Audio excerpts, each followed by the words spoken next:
الحمد لله نحمده ونستعينه ونستغفره ونعوذ بالله من شرور أنفسنا ومن سيئات أعمالنا ونشهد أن لا إله إلا الله ونشهد أن سيدنا وحبيبنا ومولانا محمدا عبده ورسوله.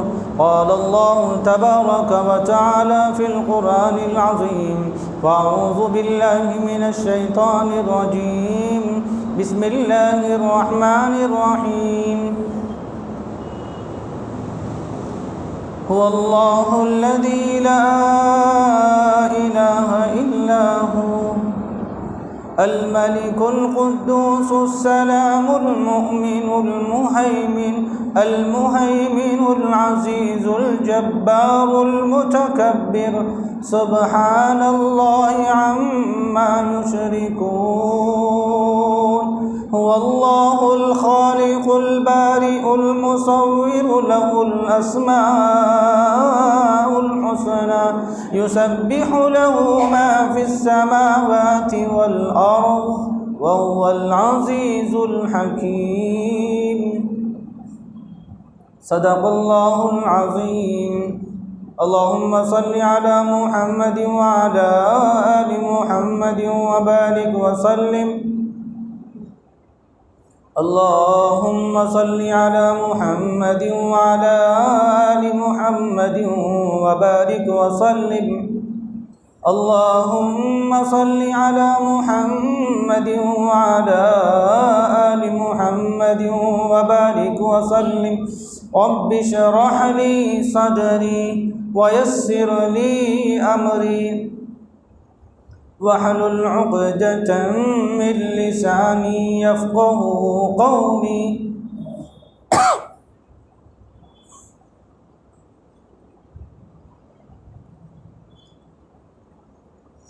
محترم حضرات،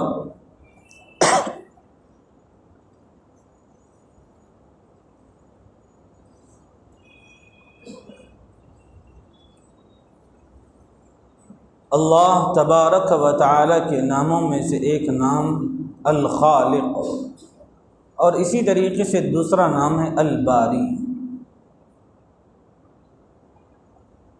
قرآن مجید میں اللہ تعالی نے اس لفظ کو الگ الگ انداز میں کئی جگہ پر ذکر فرمائے ہیں.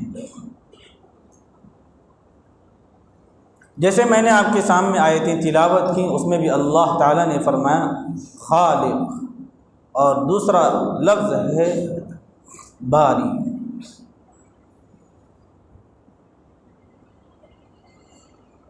سورہ یاسین کے اندر اللہ تعالیٰ نے فرمایا وَضَرَبَ لَنَا مَثَلًا وَنَسِيَ خَلْقَهُ. پیدائش کا تذکرہ فرمایا، اور دوسری جگہ ارشاد فرمایا هُوَ اللَّهُ الْخَالِقُ. اللہ خالق کل شیء، اللہ ہر چیز کا پیدا کرنے والا ہے. خالق کس کو کہتے ہیں؟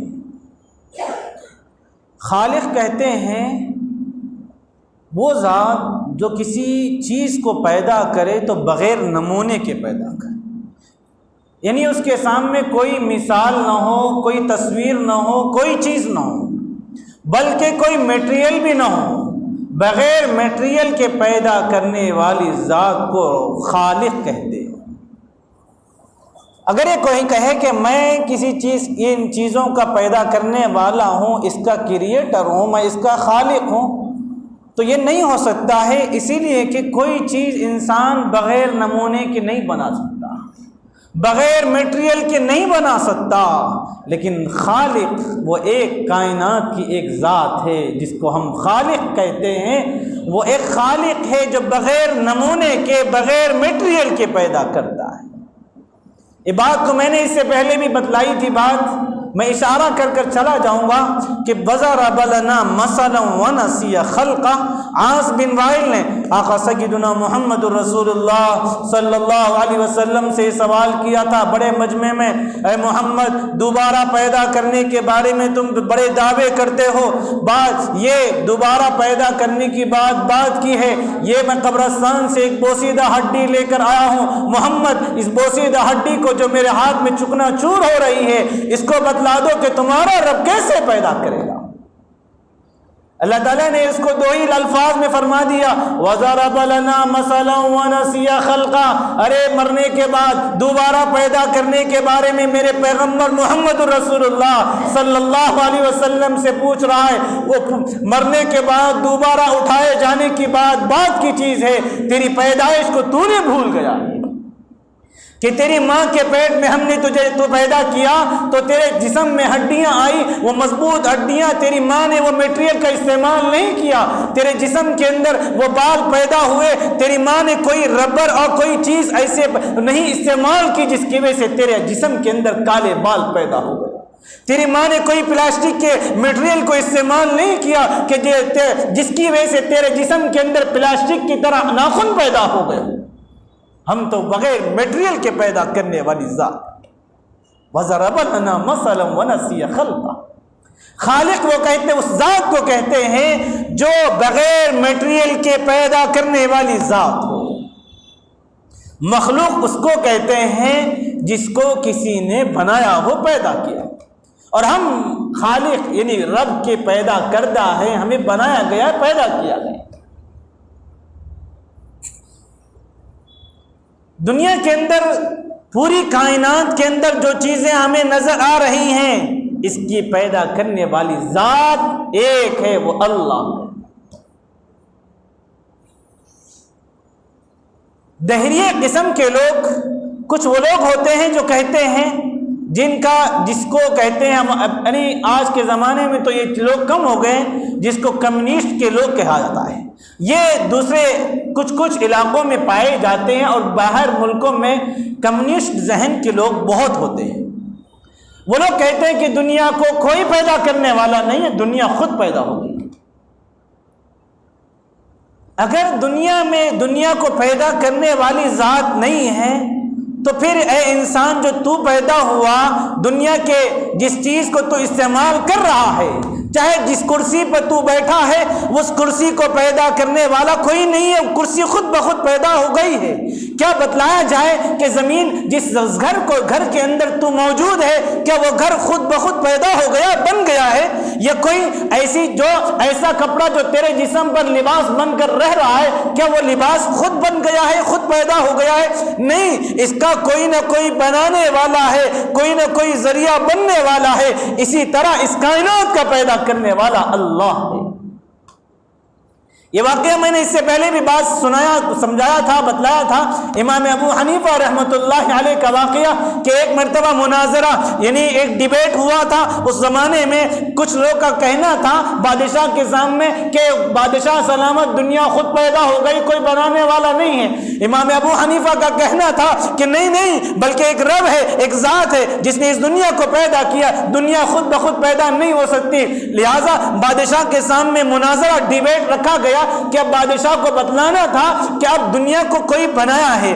وہ دہریہ، وہ کمیونسٹ ذہن کا انسان یہ کہہ رہا تھا نہیں دنیا کو کوئی پیدا نہیں کیا، یہ آسمان خود بخود چل رہا ہے، سورج کا ایک سسٹم ہے، سورج ایک ایسے ہی اپنے وقت پر نکلتا ہے اور ڈوب جاتا ہے، اسی طریقے سے چاند نکلتا ہے اور ڈوبتا ہے، نکلتا ہے۔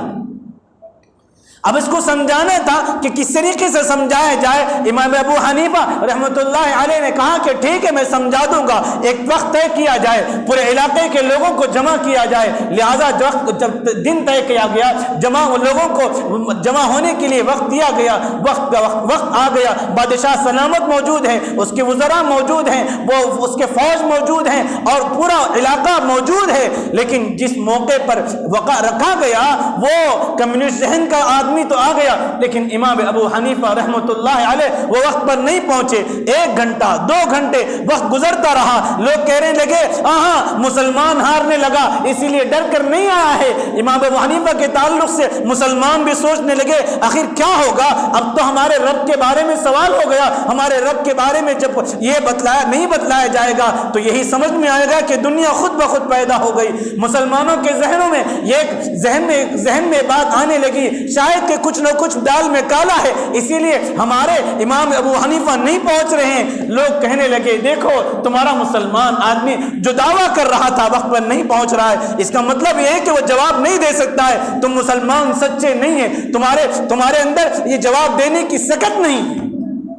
جب دیکھا گیا اور وقت ختم ہونے لگا، اب لوگ کہنے لگے کہ تمہارے امام، تمہارا مسلمان، تمہارا رہبر، تمہارا عالم نہیں آ سکتا، لہذا بادشاہ اس بات کی تیاری کر رہا تھا کہ اب محفل کو ختم کر دیا جائے اور وہ وکٹری اور کامیابی اس کمنسٹ کے ہاتھ میں دے دی جائے۔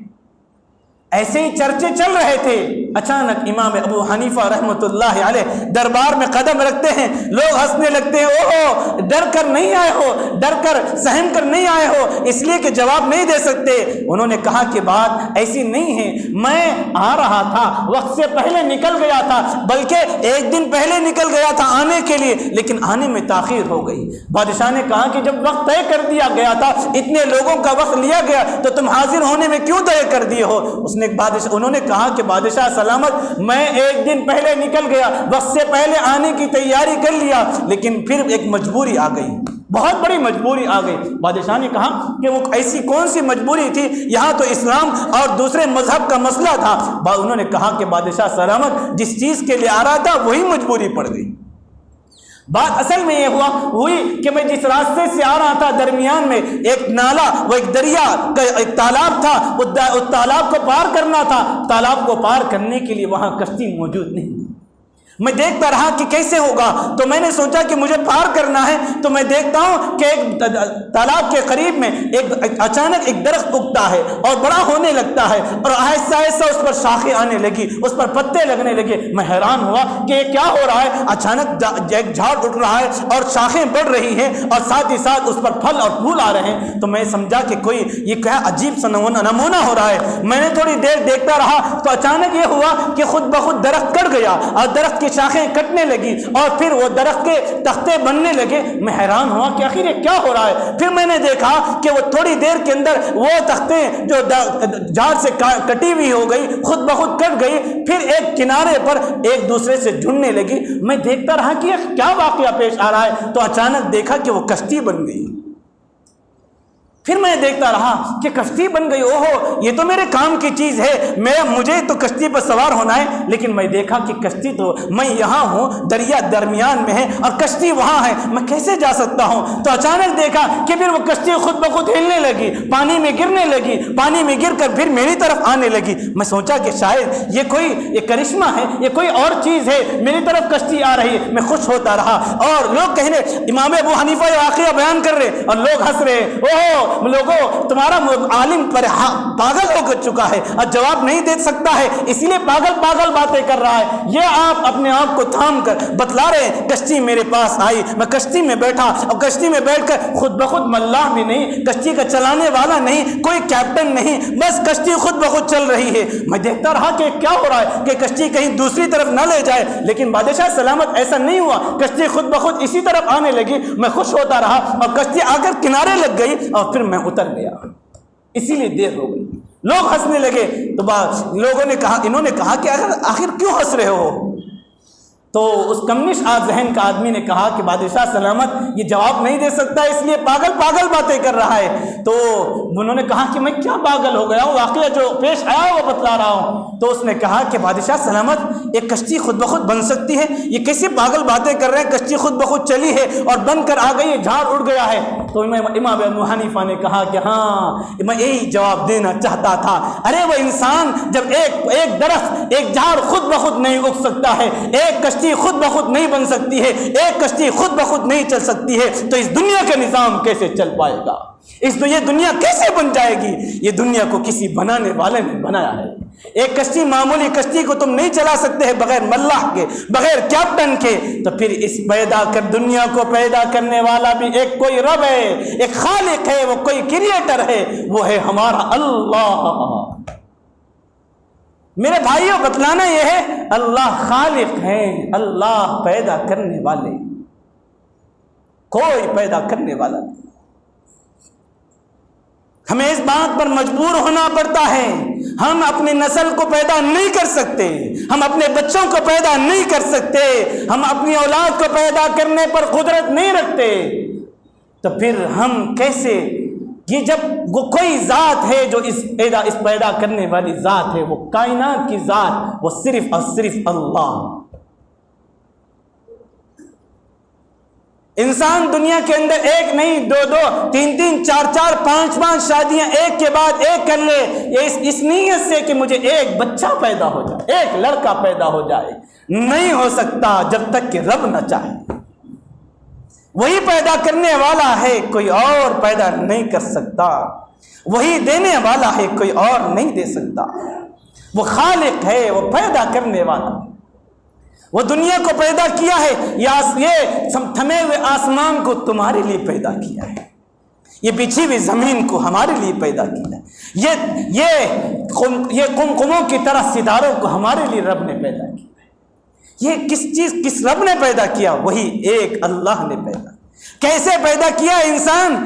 فی انفسکم افلا تبصرون، اپنی پیدائش کو دیکھ لے، ارے انسان تیری پیدائش کو دیکھ لے تو تجھے پتا چل جائے گا خالق کون ہے، مالک کون ہے، پیدا کرنے والی ذات کون ہے۔ جس ماں کے پیٹ میں تو پیدا ہو رہا ہے، جس ماں کے پیٹ میں رب نے تیرے آنکھوں کو فٹ کیا اور فٹ کر رہا تھا، لیکن اس فٹ کرنے کے دوران تیری ماں کو کوئی احساس بھی نہیں ہو رہا تھا۔ رب نے تیرے کان کو سننے کے لیے تیرے جسم کے اندر کانوں کو فٹ کر رہا تھا، لیکن ماں کے آرام کے اندر کوئی تھکن محسوس نہیں ہوئی، ماں کو کوئی تکلیف نہیں ہوئی، ماں کو تکلیف ہونے نہیں دیا، ماں کو احساس ہونے نہیں دیا کہ ماں میرے پیٹ میں جو بچہ پیدا ہو رہا ہے اس کے کان کیسے بن رہے ہیں، اس کا دل کیسے بن رہا ہے، اس کی آنکھ کیسے بن رہے ہیں، اس کے بالوں کی فٹنگ کیسے ہو رہی ہے، اس کے جسم کی فٹنگ کیسے ہو رہی ہے۔ وہ ذات ہے جو اندھیرے میں بھی بناتا ہے۔ وَضَرَبَ لَنَا مَثَلًا وَنَسِيَ خَلْقَهُ، اے انسان تو اپنی پیدائش کو بھول گیا، صرف ایک رب ہے جس نے تجھے پیدا کیا ہے۔ پیدا کیوں کیا ہے؟ وَمَا خَلَقْتُ الْجِنَّ وَالْإِنسَ إِلَّا لِيَعْبُدُونَ، انسان دنیا میں ایک مینوفیکچرنگ کرتا ہے، انسان دنیا میں کوئی چیز بناتا ہے تو اس مینوفیکچرنگ کو بھی دیکھا جاتا ہے کہ آخر وہ کس کا پروڈکٹ ہے اور کہاں کی کمپنی کا ہے۔ ہم رب کی بنائی ہوئی کمپنی کے ہیں، رب کی مینوفیکچرنگ ہے، رب نے ہمیں پیدا کیا، رب نے ہمیں بنایا۔ ہم اپنی زندگی پر نہ طاقت رکھتے ہیں نہ اپنی موت پر طاقت رکھتے ہیں۔ ہم نے کبھی اپلیکیشن نہیں دی کہ ہم پیدا ہو کر دنیا میں آئیں گے، نہ ہم اپنی زندگی کو جو لے کر آئے ہیں اپنی خواہش سے لے کر نہیں آئے، ہم اس میں بھی محتاج ہیں۔ ہماری خواہش یہ نہیں ہے کہ ہم مر جائیں گے، لیکن پھر بھی مرنا ہے۔ نہ ہماری زندگی پر ہمیں قدرت، نہ ہماری موت پر ہماری قدرت، نہ ہمارے بچوں پر ہماری قدرت۔ ہم چاہتے ہوئے اپنے بچے کی بیماری پر، اپنے ماں باپ کی بیماری پر لاکھوں روپے خرچ کر دیں گے، لیکن ان کی زندگی اور موت کے اوپر ہم قدرت نہیں رکھ سکتے۔ وہ ایک ذات ہے جو صرف خالق ہے، وہ مالک ہے، وہی اس پر قدرت رکھنے والا ہے۔ اس کے علاوہ کوئی موت و حیات پر نہیں طاقت رکھتا۔ انسان کو اس بات پر آ کر گھٹنے ٹیکنا پڑتا ہے، انسان کو اس بات پر اقرار کرنا پڑتا ہے، اسی گھٹنے ٹیک کر اس کلمے پر ثابت قدم رہنا پڑتا ہے۔ انسان جب کوئی چیز مینوفیکچرنگ کرتا ہے تو اس کا ایک مقصد اور ایک اس کا ایم ہوتا ہے، اس کا ایک ذہن ہوتا ہے کہ میرے پروڈکٹ، میری مینوفیکچرنگ جو ہوگی وہ ایک کام آئے گی۔ ہمارے رب نے ہمیں بتلایا کہ تمہاری مینوفیکچرنگ کا مقصد کیا ہے، تم کو ہم نے پروڈکٹ کیا ہے تو اس کا مقصد کیا ہے۔ وما خلقت الجن والانس الا ليعبدون، کہ ہم نے انسانوں کو عبادت کے لیے پیدا کیا۔ انسان جب مشین بناتا ہے، اگر مشین اس کو بنانے کے بعد اگر وہ کام نہیں آتی ہے تو اس کو کچرے میں پھینک دیتا ہے۔ انسان کو رب نے بنایا ہے، کس مقصد سے بنایا ہے؟ وہ انسان کو عبادت کے لیے بنایا ہے، لیکن انسان رب کی نافرمانی پر تلا ہوا ہے، رب کی بغاوت کر رہا ہے۔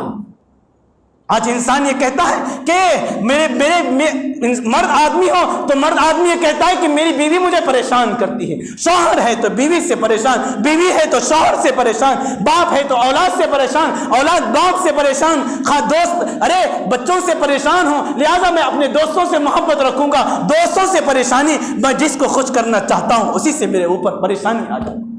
انسان اتنا پریشان، آخر کیا وجہ ہے؟ اس لیے کہ ہم یہ گھر چھوڑو، ہم باہر ملک سیاست کے لوگوں سے ملیں گے، ہم لوگوں سے مل کر محبت کریں گے، نہ حکومت ہماری ساتھ دیتی ہے نہ کوئی ساتھ دیتا ہے۔ آخر کیا ہے؟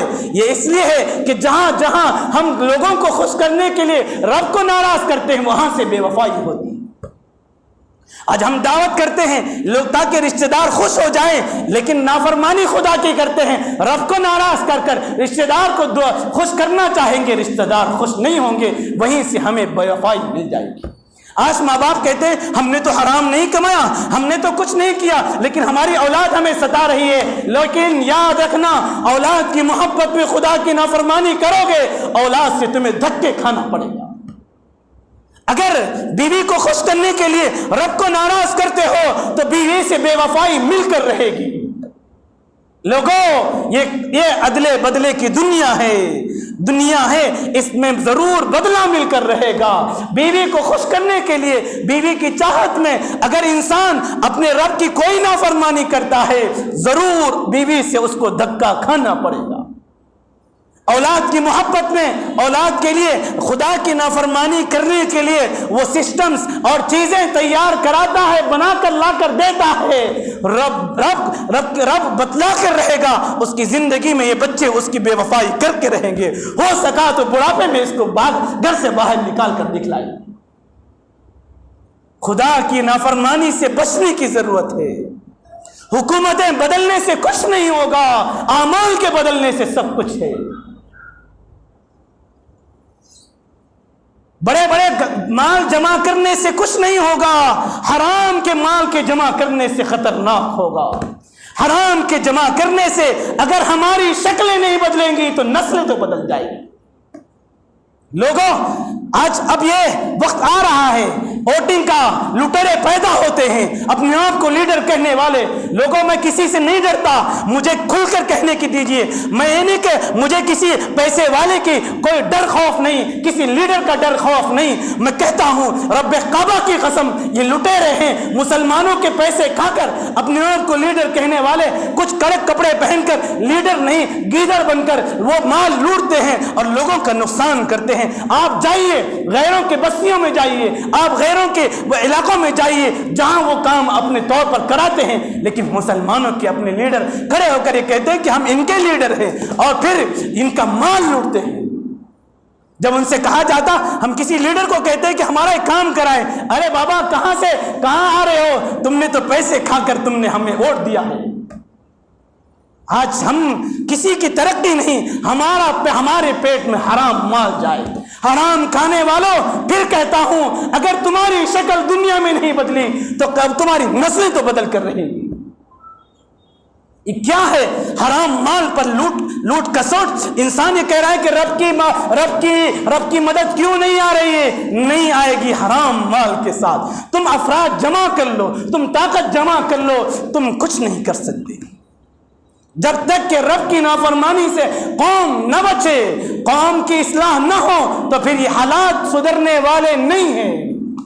اسی لیے مسلمانوں، رب کعبہ نے جو فرمایا کہ رب کعبہ کی قسم، رب نے فرمایا میں تمہیں پیدا کیا ہوں میری عبادت کے لیے۔ دنیا کے تمام چیزیں کہہ کر پکارتی ہیں، سمندر میں ٹھاٹے مارتا ہوا پانی یہ کہتا ہے اے انسان، یہ سمندر کا پانی مجھے جو پیدا کیا گیا ہے وہ تیری خدمت کے لیے پیدا کیا۔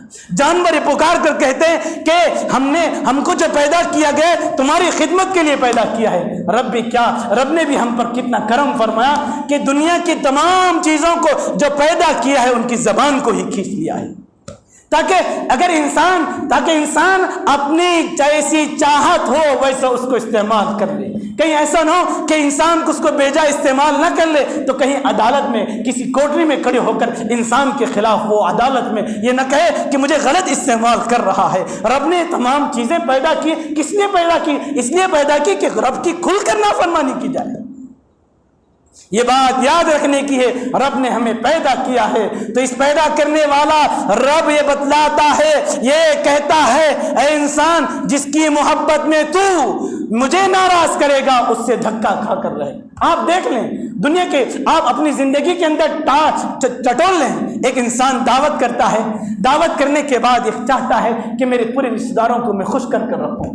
آپ خالی صرف وہ نہیں، آج تو یہ ہے کہ رخا بھی دیا جائے، ارے بچے کو بھیجے ہیں، دولہا نہیں آیا، دولہے کے والد نہیں آئے، یعنی انسان جتنی کوشش کرے گا اتنا اس طرف سے وہ انسان کے اوپر باج اور برڈن پڑتا ہے، بوجھ پڑتا ہے کہ آپ وہ فلاں آئے نہیں، بچہ آیا تھا لیکن فون نہیں کیے تھے۔ یعنی انسان جتنا دنیا کے لوگوں کو خوش کرنا چاہے گا خوش نہیں ہو سکتا۔ ہاں انسان جب رب کی نافرمانی آ جائے اور بندوں کی نافرمانی، دو چیزیں ہیں، بندوں کی ناراضگی، خدا کی ناراضگی۔ اب انسان کو یہ دیکھنا ہے اگر میں خدا کو ناراض کر دوں گا پھر اسی دوست مجھے کبھی نہ کبھی زندگی میں لات مار کر رہے گا۔ اسی لیے دوستو بات سمجھنے کی ہے، رب کی نافرمانی کرتے ہوئے اس بات سے ڈرنا چاہیے کہ میری تجارت پر، میں اذان ہو رہی ہے لیکن تجارت کے بڑھانے کے لیے رب کی نماز کو چھوڑتا ہوں، وہی تجارت میں ہمیں ضرور نقصان ہو کر رہے گا۔ اگر میں نماز کو چھوڑتا ہوں اپنے کسی رشتہ دار کی محبت میں، اسی رشتہ دار سے ہمیں کبھی نہ کبھی گالیاں کھانا پڑے گی۔ اگر میں کسی رب کی نافرمانی کے اندر رب کے حکم میں دیر کرتا ہوں کسی رشتہ دار، کسی دوست کی محبت میں، تو پھر اس کی طرف سے بھی کوئی نہ کوئی ہمیں واقعہ ضرور پیش آ کر رہے گا۔ بہرحال دوستو باتیں بہت زیادہ ہے لیکن خلاصہ یہی ہے کہ اس تمام کائنات کو پیدا کرنے والا رب ہے، وہ بتلا رہا ہے میں نے تمہیں مینوفیکچرنگ کیا، میں نے تمہیں پروڈکٹ کیا اور اس کا مقصد بھی بتلا دیا کہ میری عبادت کی جائے، کسی اور کی عبادت نہ کی جائے، میری نافرمانی نہ کرے اور میری مان کر چلیں۔ اگر انسان نہ مانے گا، نہ مان کر اولاد کی مانے گا تو پھر انسان زندگی میں دیکھ لے گا۔ اللہ سے دعا ہے کہ اللہ ہم سب کو ان انجاموں سے بچنے کی توفیق عطا فرمائے، برے حالات سے، مشکل حالات سے بچنے کی توفیق عطا فرمائے۔ جس رب نے ہمیں جس مقصد کے لیے پیدا کیا ہے اسی مقصد پر جینے، مرنے اور اپنی جان کو قربان کرنے کی توفیق عطا فرمائے۔ باخر دعوانا الحمدللہ رب العالمین۔